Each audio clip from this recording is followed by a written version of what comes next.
e deixar fixado, Clebão Caiado aqui, bem-vindo, Clebão. Princípio da individualidade. Bom, antes de tudo, obrigado por ter aceito o meu convite. É uma honra Uma te honra. conhecer. É uma honra te Imagina. conhecer. Você não sabe a propaganda que o Gustavão e o Kleber fazem de você, o Christian também. E tudo que os três falam, eu falei, uai, mas eu preciso conhecer esse cara, velho, pelo amor de Deus. O próprio Maradona também. E todas as palestras que eu vou do Gustavo, do Kleber, o primeiro slide é falando de você. Então os caras te honram muito, é muito bonito de ver. O Kleber está aqui na live, então, o Klebão, estou transmitindo o que eu vejo. É muito bonito ver esse reconhecimento da parte de vocês. Eu te acompanho desde as épocas de integral, mestre, e fico muito feliz da quarentena proporcionar essa troca com profissionais que a gente tanto admira e a gente podendo conversar juntos. Daniel do Paraná, bom Dani. Ó, o Clebão, eu falei é pouco, ele é gigante. Então, feliz demais. Nós queremos conversar sobre o princípio da individualidade. Cada um tem uma psique, cada um tem um corpo, cada um tem uma mente. Eu gostaria que você se apresentasse. Se eu tentar, eu vou errar. Mas, de antemão, é uma honra estar com um dos pensadores da educação física aqui. E fico muito feliz de você ter aceito. Deus abençoe e boa noite para nós aí. Amém. Ah, Gustavo, eu que fico feliz, sabe? Eu conheço o seu nome através do seu trabalho, porque nós nunca tivemos a oportunidade de fazer nada juntos, né? O Christian que teve a abençoada iniciativa, assim, de fazer esse laço, esse vínculo, então foi um presente, assim, muito grande para mim, né? Eu sou profissional de educação física. Eu acho que eu posso dizer que eu sou um profissional de educação física da velha guarda. Eu sou aqueles profissionais dos anos 90, né, que era o pessoal que começou a ter acesso à informação mais científica. Foi o início dessa informação mais científica, né? Então, eu tive o privilégio de chegar logo no final da graduação, né? Naquela época nós não tínhamos acesso a pós-graduações, né? Só quem estava em grandes centros. Eu fico em Uberlândia. Então nós não tínhamos acesso a pós-graduações, muito menos na área de treinamento, fisiologia, desempenho. E a minha primeira pós-graduação foi feita no departamento de psicologia em gerontologia. Eu fui uma das primeiras pessoas que falava sobre a ideia de um idoso trabalhar com pesos, mas para melhorar a parte corpórea, né? Melhorar tecido, melhorar desempenho e tudo mais. E aí, naquela época, eu me enfornei no departamento de anatomia humana e eu passei um pouco mais de 10 anos dando aula de anatomia e fisiologia. E sempre pensava assim, essa história do corpo, né? Porque o corpo da anatomia ele é um corpo desvinculado, ele é um corpo descontextualizado, né? O que você vê lá no laboratório de anatomia é uma peça anatômica. E eu passei uma década trabalhando com esse conceito, assim, tentando encontrar significado em corpo. E nisso tudo, meus amigos, eu sempre fui um apaixonado pelo bodybuilding. A minha formação dentro do esporte foi nas artes marciais. Eu fui estudante de Kung Fu por 12 anos. E o Kung Fu ele tem uma visão completamente diferente de corpo, né? O corpo no Kung Fu, na medicina chinesa, e para estudante de Kung Fu, o corpo ele é todo contextualizado em alma, em espírito. Então, fala-se muito em equilíbrio, né? Em yin e yang, dentro do Kung Fu, equilíbrio entre o certo e o errado, o caminho e o fora do caminho, estar da direita ou da esquerda, enfim. E no meio disso tudo eu queria ser fisiculturista. Tinha um sonho de ser fisiculturista. Só que eu só consegui realizar esse sonho depois de anos e anos, né? Eu já era professor, inclusive, da pós-graduação, quando eu comecei a mexer com fisiculturismo e tudo mais. E foi uma experiência muito boa, porque eu tive a oportunidade de ser professor, atleta, o cara que ensina e o cara que aprende tudo ao mesmo tempo. Então, hoje são 20 anos, 21 anos dando aula na pós-graduação, falando sobre aspectos biológicos, falando sobre a preparação física, tive a oportunidade de trabalhar com atletas de jiu-jitsu, atletas de kickboxing, fisiculturismo, e eu acho que a possibilidade de estar na pele do atleta de vez em quando permitiu que eu me colocasse um pouquinho na pele do outro em relação à preparação física e começasse a enxergar a individualidade biológica sob parâmetros não apenas biológicos, mas também emocionais. Ver o atleta na véspera de uma competição e ter estado na véspera de uma competição, acho que deu uma amenizada e uma humanizada nas coisas. Mas é isso, e hoje a gente vai falar um pouco sobre essas coisas, né? Maravilhoso. Eu fico muito feliz aí, Papai do Céu proporciona a gente estar na presença de caras que a gente lê sobre, que a gente admira. Outro dia eu estava com o Jonato aqui, e eu não queria nem perguntar, falei, fala isso, não quero falar nada não, quero que só você fale, porque se eu falar eu vou te estragar. E é muito engraçado, mestre, o Facebook deu uma lembrada agora, meu primeiro emprego na psicologia do esporte, eu recebo muito aluno aqui na clínica, onde que eles vêm me entrevistar. Pô, eu tô com 37 anos, na psicologia do esporte desde 2012 e formado há 15. Gustavo, como que você começou? Qual é o site que tem as vagas de emprego da psicologia do esporte? A Cato tem esses troços aí eu digo, tudo que eu fiz até hoje na área eu criei. Vou deixar salvo, pode deixar. Vai com o IGTV direto, o Bruna, agora não precisa salvar no Stories. Então eu criei. E hoje, uma fotinho, eu com o Minotouro, foi meu primeiro chefe, Minotouro do MMA. E quando eles criaram a Team Nogueira São Paulo, equipe profissional de lutas, e me chamaram para ser o psicólogo do esporte da equipe. Quando eu fiz a pós, eu não tive nem em uma aulinha da graduação a psicologia do esporte. Eu nem sabia o que era, não foi citado. Eu sou de formação salesiana, né? E aí fiz a pós. Quando eu entrei no primeiro dia de aula da pós, e minha pós era só sobre futebol. Não se falava em bodybuilding, não se falava em luta. E era quando o UFC, Anderson Silva, Vitor Belfort, quando a coisa explodiu, 2011, 2012. Aí eu falei, meu Deus, eu quero viver disso. Aí cheguei no professor da pós, João Kozak, um beijo. Eu quero viver disso. Aí ele, mas é o primeiro dia de aula. Eu falei, não tem problema não. Eu já sei que é isso que eu quero fazer, senão eu vou abrir uma barraca de açaí e vou largar. Eu competia jiu-jitsu na época, sou um faixa azul parado. E, enfim, me apaixonei de tal forma que eu entrei no meio. E eu lembro que a primeira coisa que eu fiz, mestre, foi me envolver com os atletas. Eu passava a fazer acompanhamento do Paulo Musi na época.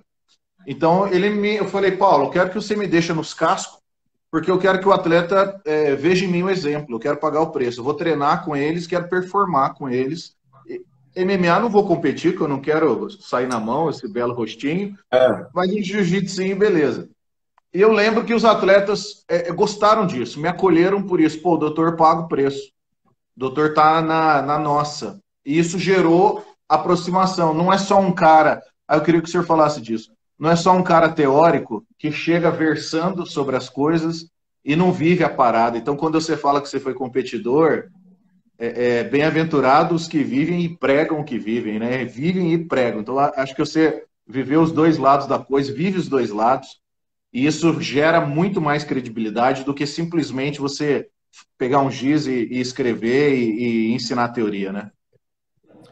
Com certeza. Esse momento, essa empatia que se cria, principalmente porque no fisiculturismo, em todos os esportes, né, nós podemos falar de uma fase básica, uma fase pré-competitiva, um período específico, mas no bodybuilding, isso é uma coisa muito marcante. Porque o off-season, apesar de toda a rotina metódica do dia a dia, de comer nas horas certas, mas é um período um pouco mais leve. Apesar de você ficar 24 horas por dia bodybuilder. Mas quando entra no período pré-competitivo, a preparação física, a preparação mental, a preparação fisiológica e o estresse emocional.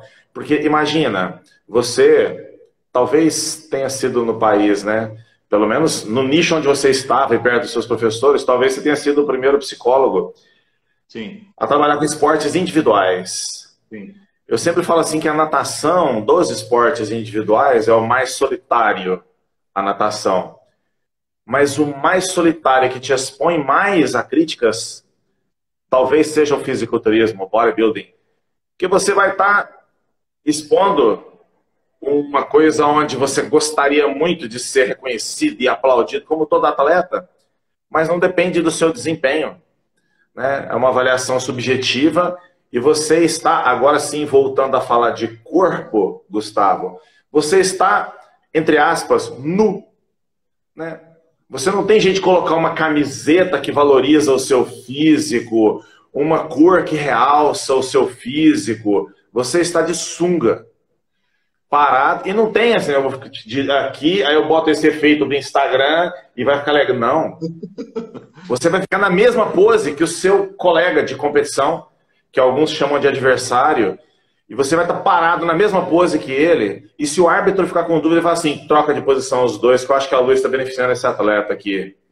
Então, não tem desculpa, né? E algumas preparações físicas, na parte que nós da educação chamamos de técnico e tática, que é o que o psicólogo deveria entrar forte no fisiculturista, é tão mal feita que o fisiculturista se vê no direito, talvez no egoísmo, de virar e falar assim, por que eu perdi? Eu sou árbitro de nível estadual, né? Assim, só árbitro estadual. E já aconteceu do atleta me abordar e falar assim, vem cá, por que eu perdi? Eu falei, mas você é quem? Não, eu sou atleta da categoria até 85 quilos. Ah, certo, certo. Provavelmente o outro atleta devia estar superior, mas por que você tem dúvida do porquê você perdeu? Eu estava muito melhor que ele. Eu falei assim, deixa eu te perguntar uma coisa. Tinha um espelho lá atrás, no backstage? Não. Tinha um carro, um vidro de um carro, você chamou os atletas da sua categoria e posou na frente de um espelho, você se viu ao lado deles? Não, mas assim, eu sei que eu estou melhor. Eu fico muito feliz que você se sinta melhor. É importante que você se sinta, mas tinha 5 árbitros e todos acharam que você não era o melhor hoje à noite. E a pessoa sai muito frustrada. Muitos abandonam o esporte.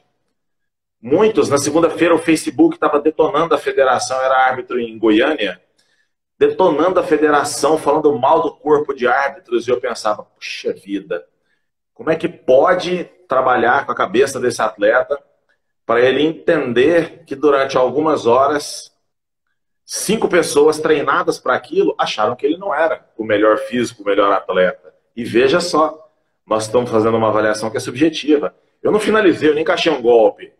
Eu não cheguei 1 milésimo à frente da pessoa, eu não levantei meio quilo a mais do que ele, eu não consegui correr alguns segundos mais rápido. Eu fiz a mesma pose que ele e 5 pessoas olharam e falaram assim, esse aqui é mais legal do que esse aqui. Pronto. Foi assim. Isso é muito sério, né? O perfil psicológico de um esporte onde o ego talvez seja o mais aflorado de todos. O mais aflorado de todos. Porque se virar e falar pro Minotauro assim, não, bicho, ninguém consegue finalizar, não, só o bicho. Ele fala, mas não, hein? Lá no treino, todo dia, um encaixa uma botinha, pega uma omoplata, toda hora acontece. No bodybuilding, não, o cara tá treinando sozinho, usando a camiseta, fazendo foto no Instagram, 300 pessoas, não, é o bicho, né? Monstro mesmo, e aquela coisa toda, e chega na competição, não é assim. Ninguém vai para uma competição falando, já ganhei. Bodybuilding é muito... Aliás, todo esporte individual é muito sério nesse aspecto.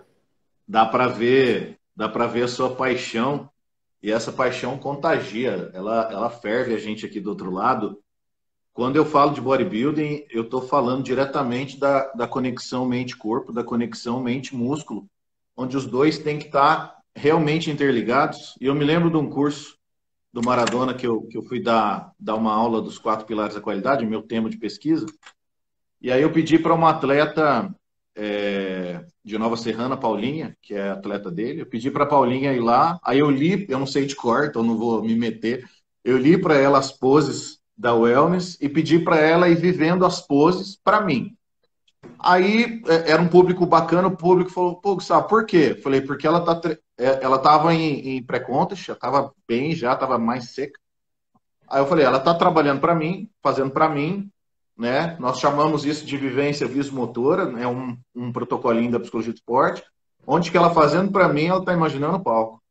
E aí a timidez, aí tinha um colega que entendia do lado, não me recordo quem, mas ele foi corrigindo alguns detalhes que ela não sabia na hora, e eu falei assim, você pode despir, tá com biquíni? Tô. Então faz as vivências aqui, e a gente vai, eu vou falando, você me encara, né, como se eu fosse o árbitro central no meio, me encara forte, treina o sorriso, mesmo que não tenha para quem você sorrir. Isso é o mais animal do esporte. Mostra essa felicidade, mesmo que você esteja apertado a fazer xixi, a tinta querendo derreter por causa do lusão atrás, e todo esse hemisfério que envolve o esporte. Enquanto isso, o colega do lado vai te corrigindo em detalhes. Por quê? Porque quando chegar no dia, nós gastamos já mais 50% dos problemas, você vai estar um passo à frente. E assim, é uma coisa que eu tento falar para os psicólogos recentes que eu dou supervisão, para as pessoas que recém formaram, muitos colegas da psicologia, Gustavo, quero entrar na área e para trabalhar com fisiculturismo, como é que faz, não sei o que, não sei o que. Daí eu passo um pouco dessas técnicas que eu tenho aprendido, algumas desenvolvido. Mas se não houver a conexão mente-músculo, você falou sobre os likes do Instagram, que hoje em dia tá uma overdose, tá um over Instagram aí, é muita informação. Eu botei um meme, assim, até o ketchup é coaching. Use o ketchup e sacie suas vontades. Eu, caramba, até o ketchup é coaching. E de uma forma que, assim, você tem que saber a medida para todas as coisas para poder chegar lá. A hora de parar, a hora de meditar e ficar quieto, a hora de pegar a crítica e reconhecer. Aí bate direto na autoestima do atleta, né? O atleta tem uma dificuldade de entender uma crítica que é uma desgraça. Então, mestre, como que a gente pode convidar as pessoas a verem o equilíbrio global? Porque o hiperfoco me preocupa. Tudo é físico, tudo é shape, tudo é fotão, tudo é meu melhor ângulo, beleza, mas você descansa, você dorme direito, você controla suas ansiedades. Como que está a conexão mente-músculo? Né? Para ele, que é um ser individual, que a mãe dele tem tais problemas, que a filhinha dele não sei o quê. Então o cara tem o protocolo particular dele ali. Como que faz para chamar ele ao equilíbrio? Né? Você que tem aí seus discípulos, suas ovelhas aí que você tem que cuidar, tocar para frente.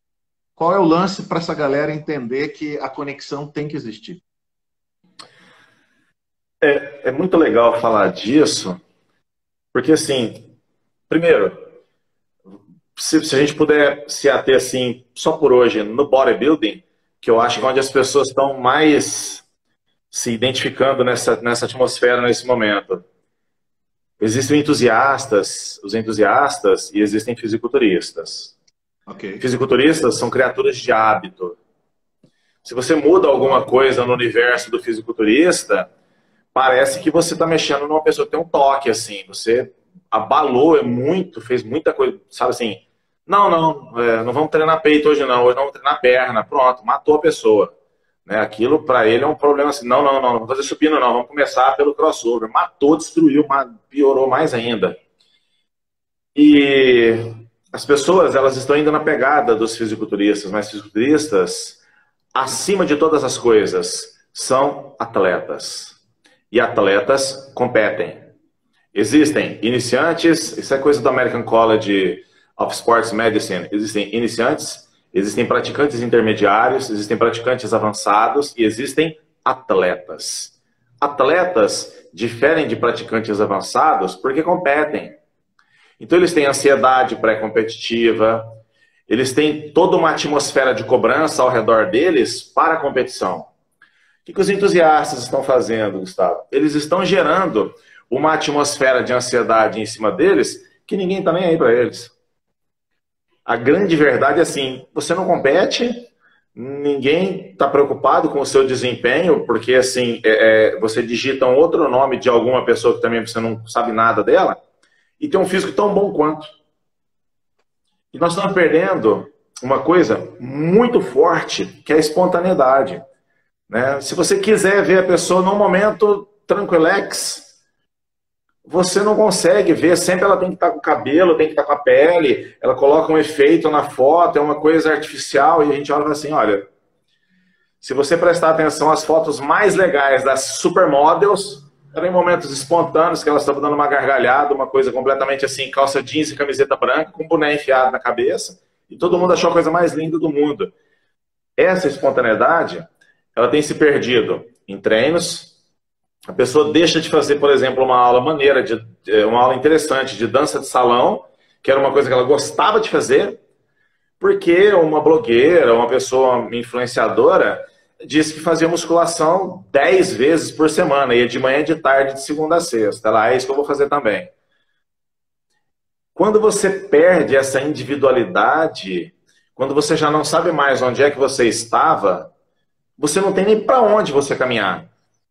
E aí o que acontece? Você encontra uma pessoa que tem um físico, agora sim, diferenciado, um físico de impacto, assim, no primeiro momento assim, que tamanho de perna, que cintura fininha, que ombro bonito, que cabelo não sei das quantas, e por aí vai, mas totalmente despreparadas para uma coisa que você comentou agora há pouco, que é crítica.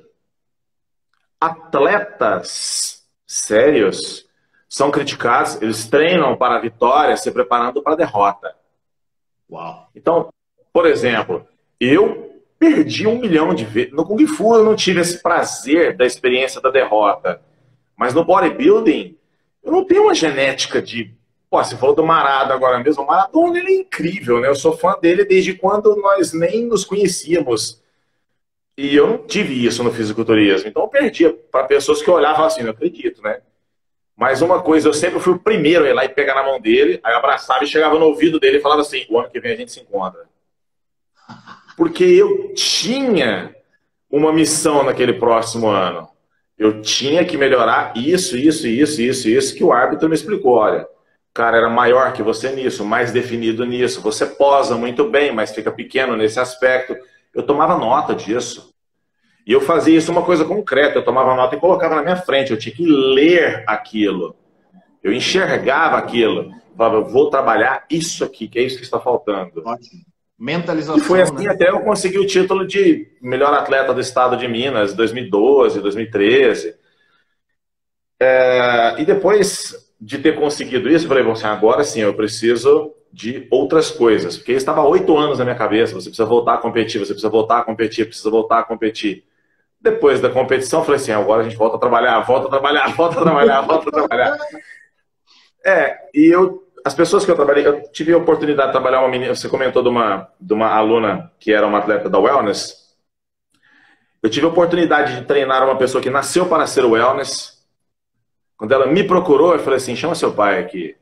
Na época ela estava com 23 anos. Eu a conheci com 18. E falei, você é inacreditável. Ela veio fazer um curso aqui no estúdio.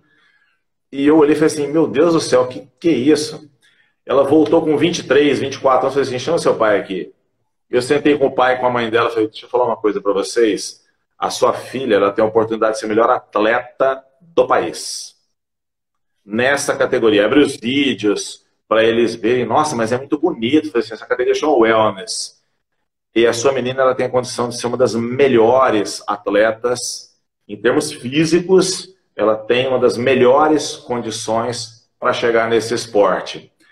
E fizemos o trabalho, a parte física e tudo mais, muito acanhadona assim, né? Mas é perfeito para entender, né? Todo mundo sempre falava que ela era bonita demais, então é claro que ela ia estar acanhada, porque e agora? Poxa, todo mundo sempre falou que eu sou demais, e agora eu estou no meio de pessoas que são todas demais. Será que eu vou ser demais? Mas eu tive a oportunidade também de treinar uma moça, que ela tinha sido uma gordinha a vida toda.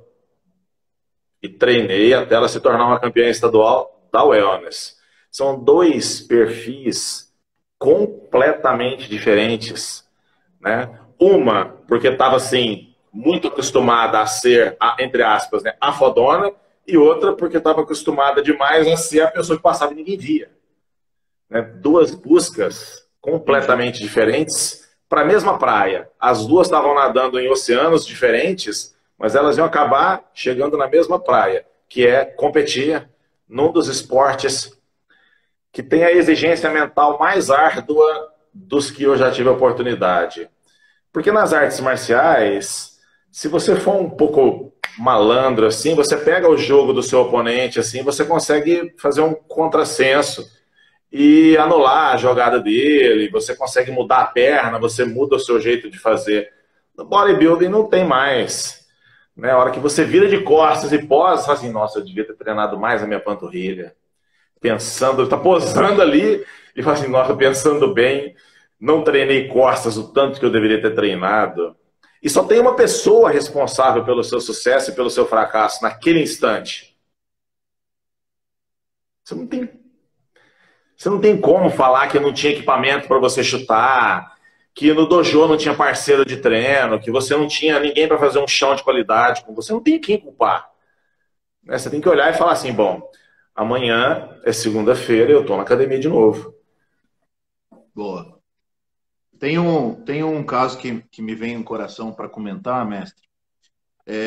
Já se tornou público, mas eu vou segurar para não citar o nome. Um cara aí da Black School, no começo da pandemia, ele tentou contra a própria vida. Ele era o atual campeão brasileiro 2018, afastou por depressão, e quando a marca desligou ele, no comecinho da pandemia, que todo mundo se coçou por causa de grana, ele tentou contra a própria vida e não vou dizer o que aconteceu, tá viral na internet, mas ele não pode mais competir.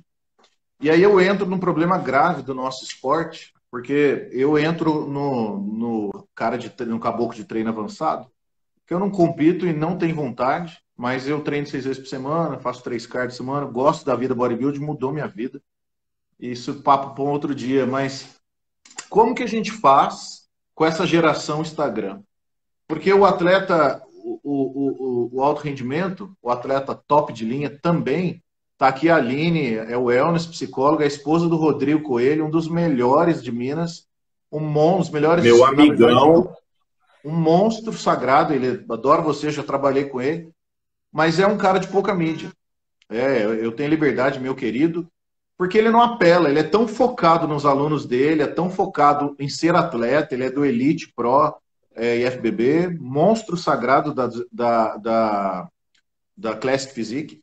Eu colocaria o seguinte ponto, como que a gente faz, os atletas, na verdade, manter o psicológico firme na conexão foda que ele tem que ter, se ele tem que fazer Instagram para as marcas, para gerar recurso, é um esporte que não é barato, por causa dos recursos egogênicos, suplementações, tal, tudo mais. Como que a gente faz com essa geração Instagram? Né? A gente promove uma resistência, ou a gente tem que saber usar e navegar mais ou menos ali dentro? Tá aqui o Norton, tá aqui na live também, mestrão. Como que a gente pode... Grande Norton, Moreno. Assim, quem dera se eu tivesse respostas para isso, né? Mas eu tenho uma coisa que eu sempre falo para as pessoas, eu hoje tenho 47 anos, e eu comecei a frequentar o ambiente das academias aos quase 8 anos. Eu era um menino que com 11 anos de idade eu fazia 100 flexões com 11 anos. Aos 13 eu fazia 17 barras naquele golzinho que tem, toda escola tem aqueles... Né, aquela travessão do gol, não tem nem pegada aquilo, eu fazia 17 barras. E uma coisa que eu sempre vi é que o que antes nós chamávamos de moda, tá na moda agora isso aqui, tá na moda. Hoje nós vemos como uma desculpa das novas versões. Essa aqui é a minha melhor versão, essa é a minha melhor versão.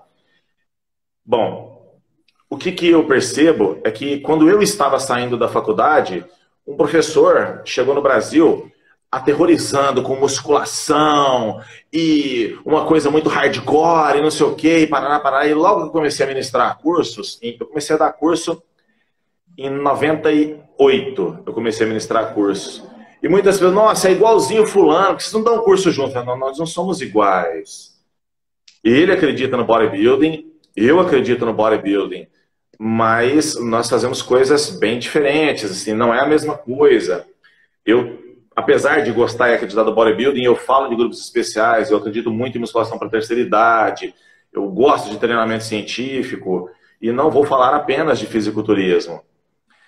O tempo todo foi passando e hoje eu vejo esses professores dessa geração com esse comportamento se voltando para grupos especiais porque a moda passou.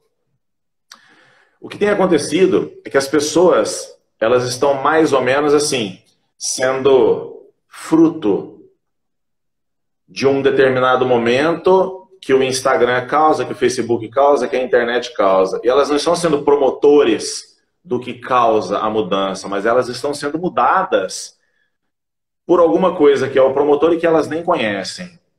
A verdade é que, na minha opinião, o atleta, olha, eu sou bodybuilder. Ok, você precisa então de movimento.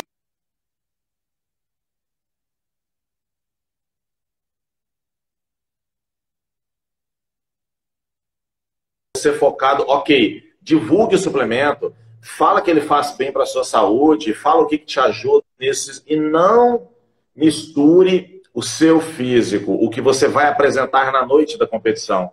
Muitas pessoas me criticavam quando eu era fisiculturista e falavam assim, pô, Haddad, você só fica com esse boné enfiado na cabeça, essas roupas largona, umas calças do tamanho do mundo, esses tênisão no pé, tem que tirar a peita, cara, mostra o físico. Eu falava assim, cara, você quer ver meu físico? A competição acontece no dia 25 de novembro. A minha categoria deve subir no palco às 9 da noite. Lá eu vou estar praticamente pelado. Pode ir tirar foto, fazer o que você quiser. Aqui eu vim para treinar. Ah, tá de sacanagem, pô, parece viado, cara, não sei o que e tal. E eu olhava aquilo e falava assim, mas é uma maneira para eu me proteger. Botava 300 mil roupas e andava sempre com roupa larga. E a minha profissão, eu era professor de anatomia, eu estava sempre de jaleco. Então não tinha encheção de paciência, ninguém falava nada. Falava assim, pô, o Haddad é grandão, né, cara? Só falava isso. Precisa treinar mais isso, tá meio gordo, tá meio... E ninguém tinha, no meu lado não tinha isso. Então a minha sanidade mental, ela era muito boa nesse sentido. Porque eu estava sempre muito tranquilo. Uma das coisas que eu percebi o atleta perder o chão foi que num determinado ano da minha vida, eu já nem estava mais focado com essas coisas e tudo mais, uma empresa do Brasil então me chamou, que na época era a Integral Médica, para fazer parte de um corpo de experts. E essa foi uma proposta que ficou assim, uns 2 anos sendo namorada, até que eu falei assim, ok, vou aceitar. E, pô, empresa fantástica, muito legal e tal, o pessoal de lá de dentro, assim, inacreditável, a equipe de marketing, muito gostoso, aprendi só coisas boas lá dentro. Mas eu percebi a posição dura dos atletas numa das feiras que era o Arnold Classic. Eu nunca tinha ido em feira na minha vida. Eu sempre falava assim, não, quando eu for em feira eu vou para palestrar. Então eu não tinha ido nem para passear, para conhecer. Quando eu vi aquela movimentação toda, aquela energia característica daquele local, com aquele aspecto cultural, daquele tipo de pessoa, daquele jeito, eu olhei e falei assim, imediatamente eu falei assim, poxa, seria muito bom se hoje eu tivesse o físico que eu tinha 15 anos atrás. Imediatamente eu pensei nisso.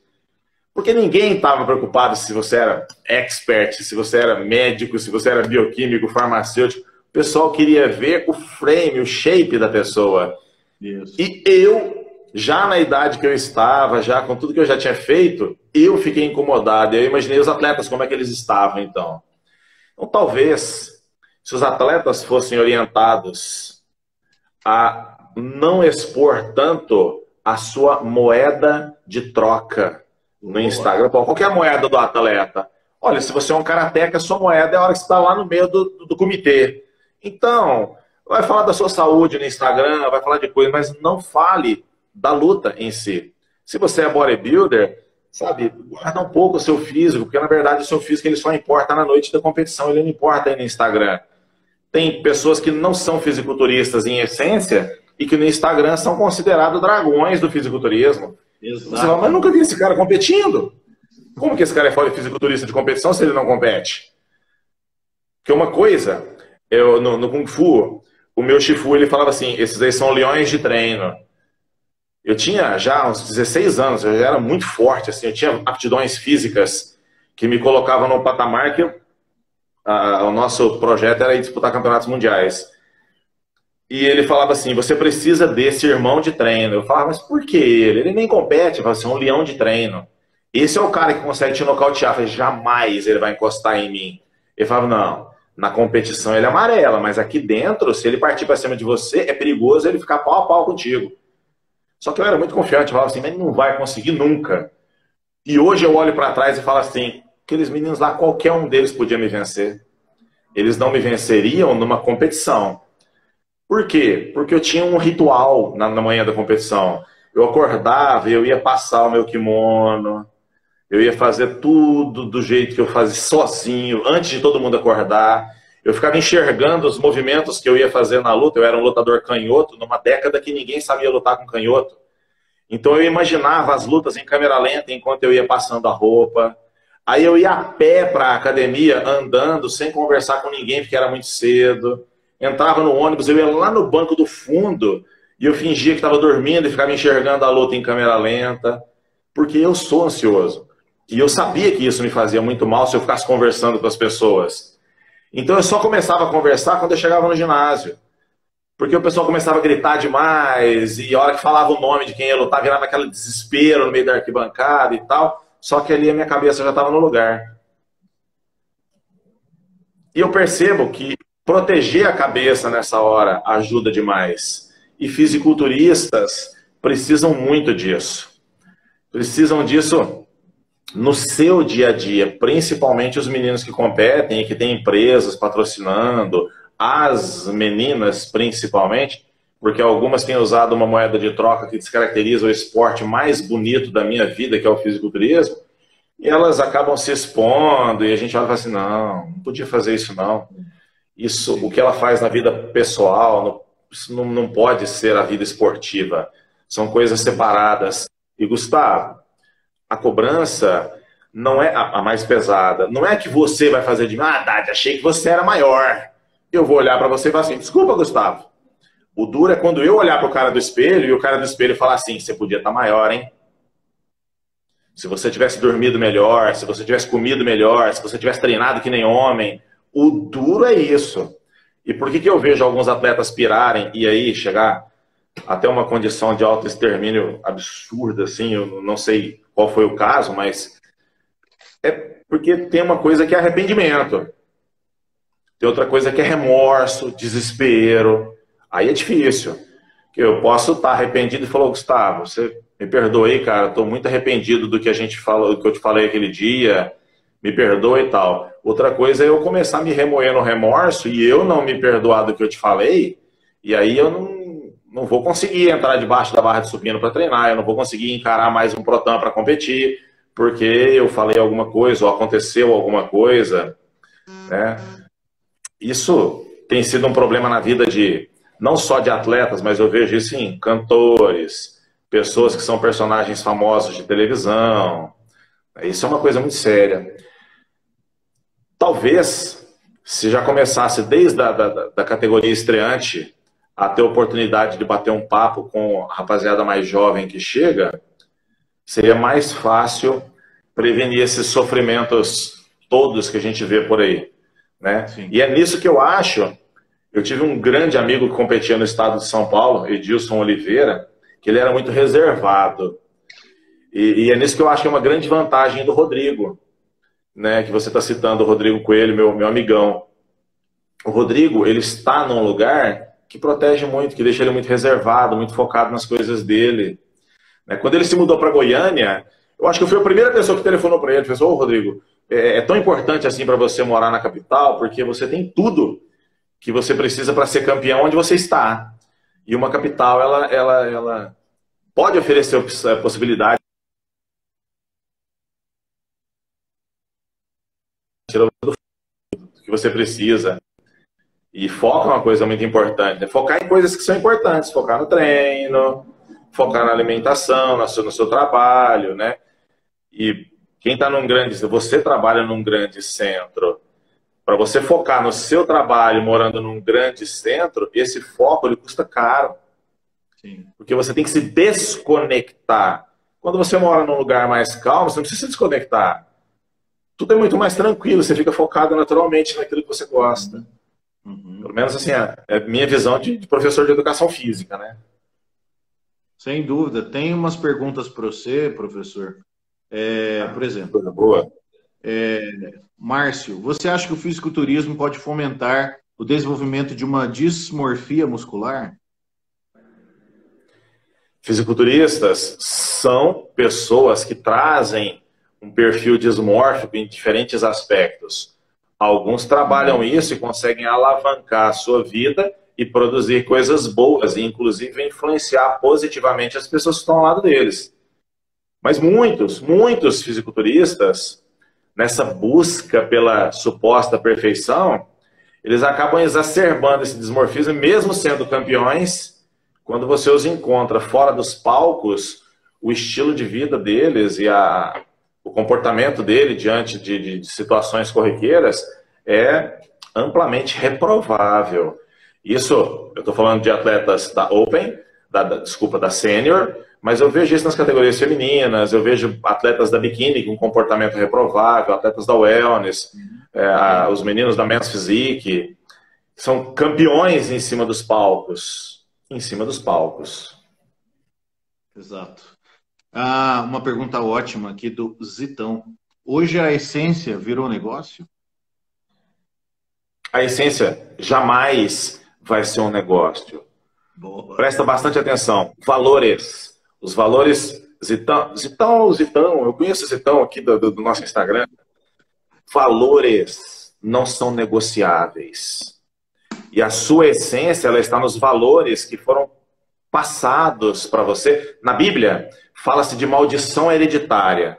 Na verdade, não são maldições. É aquilo que a sua família plantou em você, no seu coração. E os pais têm que vigiar exatamente plantar em você coisas boas. Determinação, resiliência, honestidade. Isso não é negociável. Então, a essência, ela não vira negócio. Você não consegue prostituir a essência de uma pessoa. As pessoas que se prostituem, as pessoas que se vendem, que se corrompem, que fazem coisas erradas, elas só estão tendo a oportunidade de fazer, por uma liberdade que eu não sei por que agora elas têm, aquilo que já estava no coração delas. Eu tive a oportunidade a minha vida toda de fazer um monte de coisas erradas. Tive a oportunidade de vender anabolizante, eu tive a oportunidade de passar por cima do nome de pessoas que eram meus amigos, eu tive a oportunidade de mentir para conseguir coisas melhores, dentro de empresa, dentro das universidades onde eu já dei aula. Eu nunca fiz. E não é porque eu não precisava, não, viu? Eu já passei dificuldade financeira, mas com força. Com força. E eu nunca fiz coisa errada. E isso não era porque, é porque vai envergonhar a sua família. Não, é porque depois, no dia seguinte, tinha um cara que ia olhar dentro do meu olho e ele ia acabar comigo. E ele não era o meu pai, era o cara do espelho. Porque o cara do espelho já tinha as coisas que o meu pai falava para mim quando eu era moleque. Então a essência não virou negócio. Sabe, mestre, quando eu desenvolvi os 4 pilares da qualidade, e aí numa próxima você me convida e eu falo sobre ela, porque eu quero aproveitar o seu máximo. Eu quero aproveitar o seu máximo. Então, eu queria pensar sobre o princípio da mentalização presente na educação física e na psicologia do esporte, porque eu acredito que a mentalização gera equilíbrio. E assim, quando eu pensei a mentalização e pensei os 4 pilares, eu comecei a refletir o seguinte: velho, não é só treino, não é só pôr uma foto de, desculpe as meninas que fazem, mas macacão sem sutiã, sem calcinha e versículo da Bíblia. Eu quero morrer com isso. Mas não é só isso. Você desliga seu celular, você beija tua filha, você fala com a sua mãe, você lava a louça da sua cozinha, você varre o chão, você fala com Deus, você lê um salmo da Bíblia, você medita. Quando você, mestre, fala do busão, do ritual de passar o kimono, isso é uma mentalização, isso é se retirar. O Jung chama de um encontro pessoal, o princípio, o princípio ele chama a individualidade de solitude, o ato de estar bem estando só. Não é a solidão, é a solitude, um cultivo da solitude. E eu acho que o atleta do culturismo, nós temos uma safra, é infeliz isso, mas meninas que se vendem do book rosa, vendedores de bola pra caramba. Esses dias tava rolando uma live, eu tava falando, acho que com o Mará aqui, tava rolando uma live de um grande atleta, tinham 2 meninas e cada pergunta errada elas faziam uma parte do striptease e a live explodindo de gente. Então algumas coisas assim, vazias. Aí eu me lembro do Coelho, Uma das últimas vezes que nós conversamos, fizemos bate-papo de vídeo, eu falei, velho, meus heróis são anônimos. E ver meus heróis indo tão longe, você é um dos caras que eu considero meus heróis. Aline, fala com ele e vai lembrar disso. Eu fui até o aeroporto de Guarulhos, que eu fui despedir dele, queria fazer uma viagem internacional para competir. E eu fui lá tomar um café preto com ele, dar um último tchau, ele era meu atleta, dar um beijo nele e desejar as boas vibrações, e ele quieto. Ele simplesmente na dele, não preocupado em registrar segundo por segundo da coisa, fazer o filme do momento. Então, o preservar da mentalização, uma mente sana mesmo, em estado de sanidade, em comunhão consigo. Porque isso que você cita do cara do espelho é muito sério. E eu acho que se você pôr esse confronto para alguns, eles vão sair correndo, eles não aguentam, eles quebram, né? Eu imagino que sim. Eu imagino que sim. Assim, quando se fala da individualidade biológica, né, hoje essa expressão ela é muito mais bem explorada. As coisas, elas vêm e vão. Quando os primeiros grandes preparadores físicos falavam da individualidade biológica, eles falavam também de aspectos comportamentais, eles falavam de treinamento psicotático. Hoje não. Hoje, quando se fala de individualidade biológica, virou clichê, virou só um chavão. E quando as pessoas entendem alguma coisinha assim, eles falam assim, não, o fulano aguenta fazer 20 repetições, o Beltrano aguenta fazer 10. Vê, essa é a individualidade deles, um é mais resistente que o outro. E fica só nesse aspecto. A biológica, ela tange níveis que são muito maiores, né? Você vê que a própria preparação física, eu lembro que teve um atleta de kickboxing acima de 100 quilos que eu fazia a preparação física dele.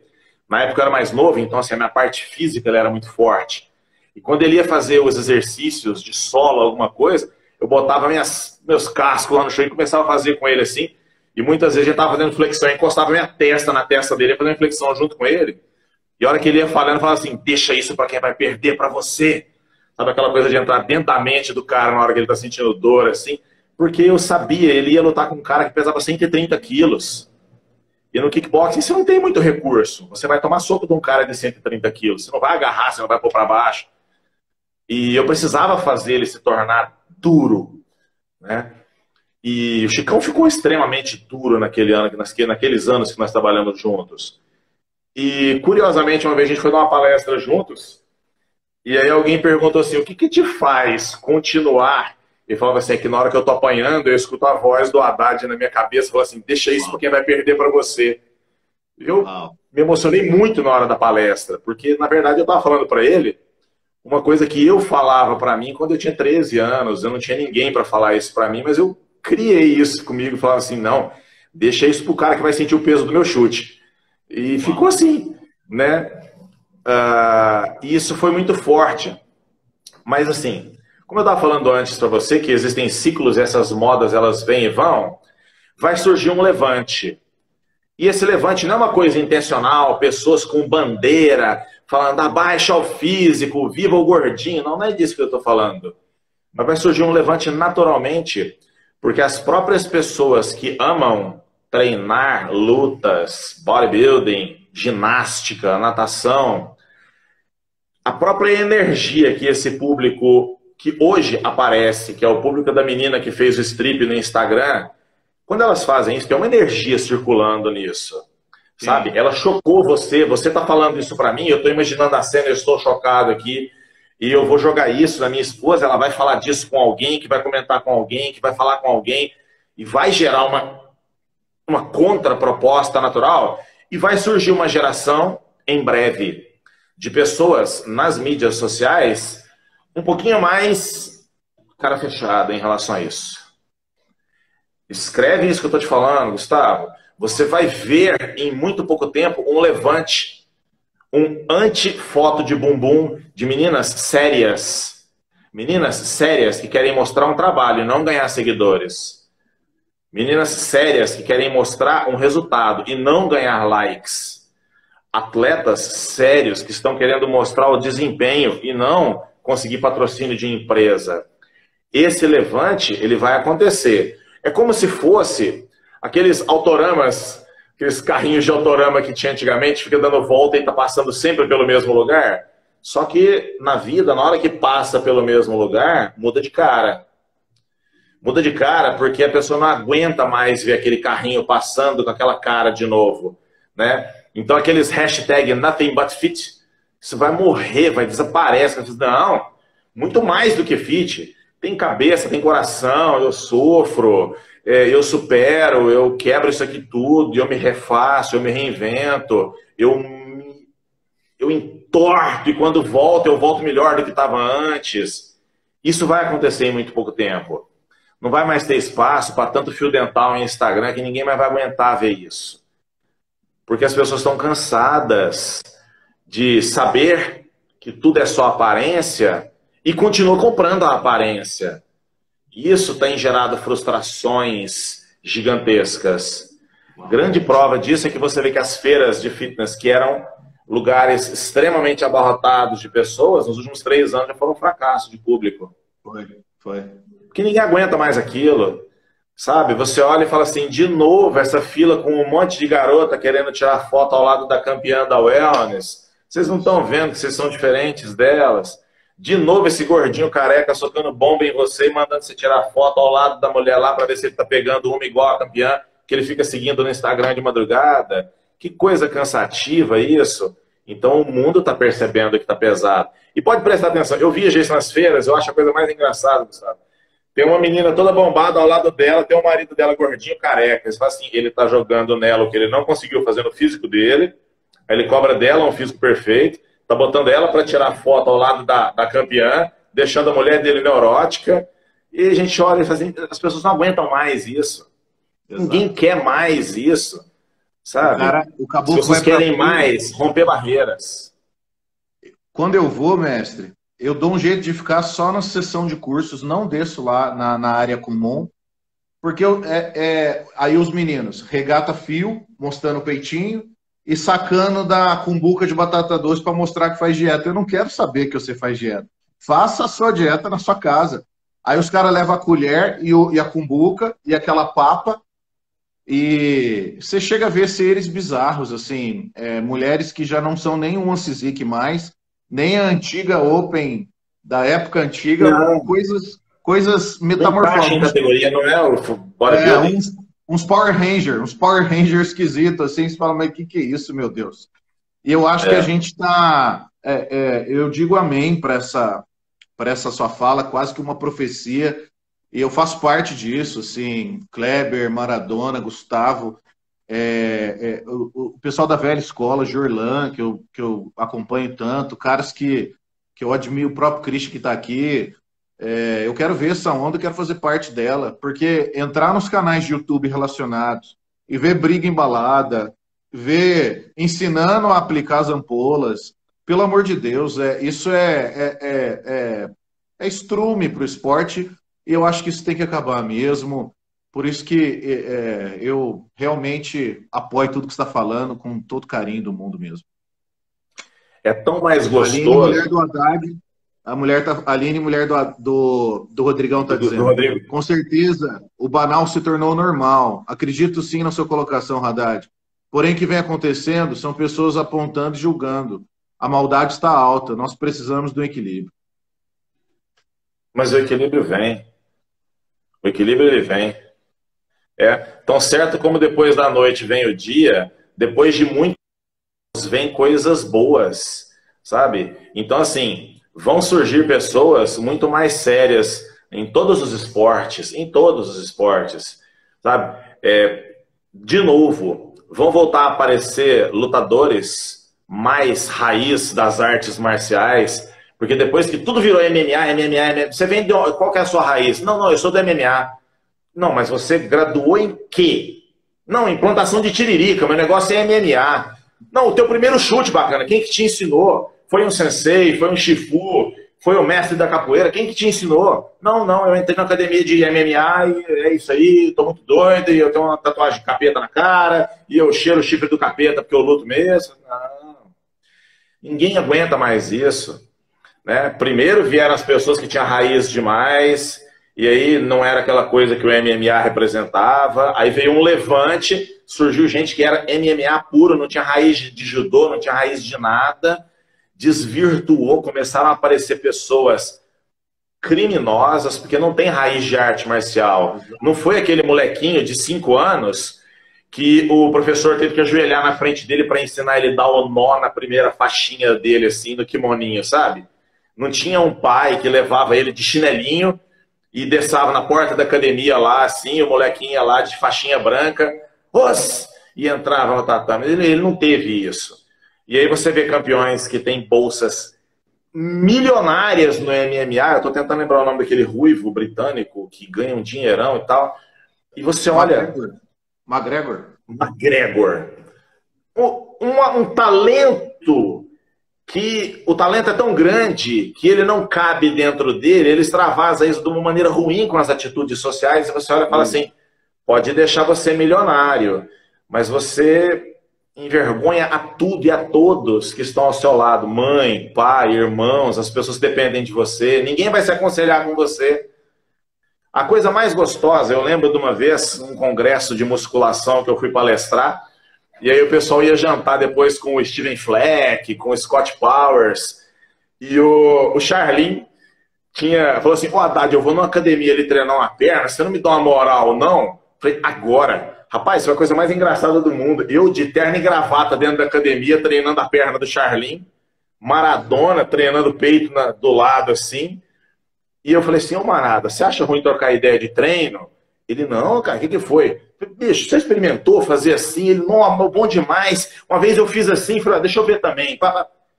Ninguém falou desse assunto que você estava falando. Ampola disso ou daquilo, agulhada disso ou daquilo. Como é que aplica? O assunto era treino. Boa. Vem cá, mas quando o frango tá muito borrachudo assim, vocês que competem muito pesado, como é que vocês fazem? Ah, grandão, a gente quebra um galho, joga uma Coca-Cola ali para ver se engana. É mesmo, igual todo mundo faz. Ah, não tem segredo não, é igual todo mundo. E tá, assunto sadio. Assunto sadio. Porque quando você estiver lá na frente, desidratado, sentindo cãibra, o seu olho ardendo, você tá pintado, a sua lombar tá toda dolorida e você não pode mais sentar e nem deitar porque vai estragar a pintura. O que vai fazer você subir naquele palco, escancarar um sorriso e olhar para a plateia, e o molequinho de 16 anos da plateia vai olhar para você e vai dizer, eu queria ser igual esse cara. Vai ser a verdade que você viveu o ano inteiro, de coisas boas, de energia boa, e não ampola disso, ampola daquilo, que como é que aplica e igual esse pessoal você falou aí, fazendo vídeo de como é que aplica, não. Isso é uma particularidade, isso é uma coisa que um irmão mais velho de treino vai sentar com você e vai dizer, não, o tio vai explicar, isso aqui funciona assim, mas protege a sua saúde. É outra coisa, isso é passado de geração para geração, é inner circle,